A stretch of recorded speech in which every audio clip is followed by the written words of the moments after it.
Outlet Taiwan! So, for today's video, wala tayong gagawin kundi mag-shopping spree. Charot! Saglit lang tong vlogs na to. Papakita ko na lang sa inyo mamaya kung ano yung mga pinagbibili kong mga anik-anik. Ang mga pinuntahan ko lang naman store is itong Gap. Kasi may Mother's Day sale sila. Kaya malaki talaga yung natipid ko today. At saka dito sa The North Face kasi nagpapabili yung asawa ko ng dalawang t-shirt since tumataba na daw siya at wala nang magkasyang pangalis niya.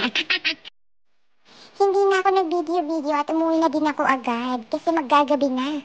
Pero dumaan muna ako dito sa sushi restaurant kasi nagugutom na ako.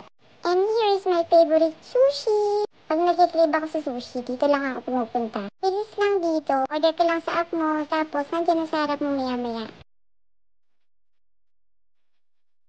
I'm home! Ayun lang naman yung mga pinagbibili ko.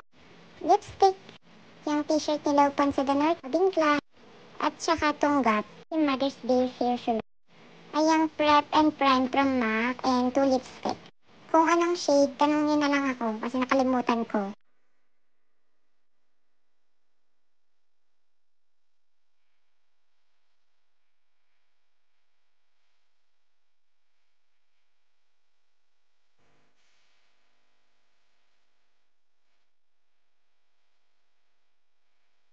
Itong Prep and Prime, meron na ako nito before. Paubos na kaya bumili na lang ulit ako. Ganda to for moisturizer bago ka mag-base up. Ito naman yung binili ko sa asawa ko. 2 t-shirt lang yan. Para may magamit siya ngayong summer pag umaalis siya. Bibilan ko sana ng 3 kaso nga lang ang presyo. Isang t-shirt lang, almost 3K na sa peso. And of course, my favorite brand, Gap. May Mother's Day voucher sila if you are VIP members. Malaki na din yung natipid ko. Bumili ako ng mga long sleeve for next winter para sa amin ni Chenchen. Lahat yan halos magkakaparehas kami.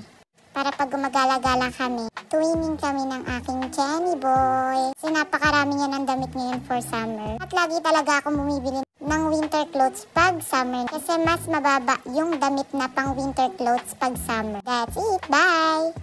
Thanks for watching!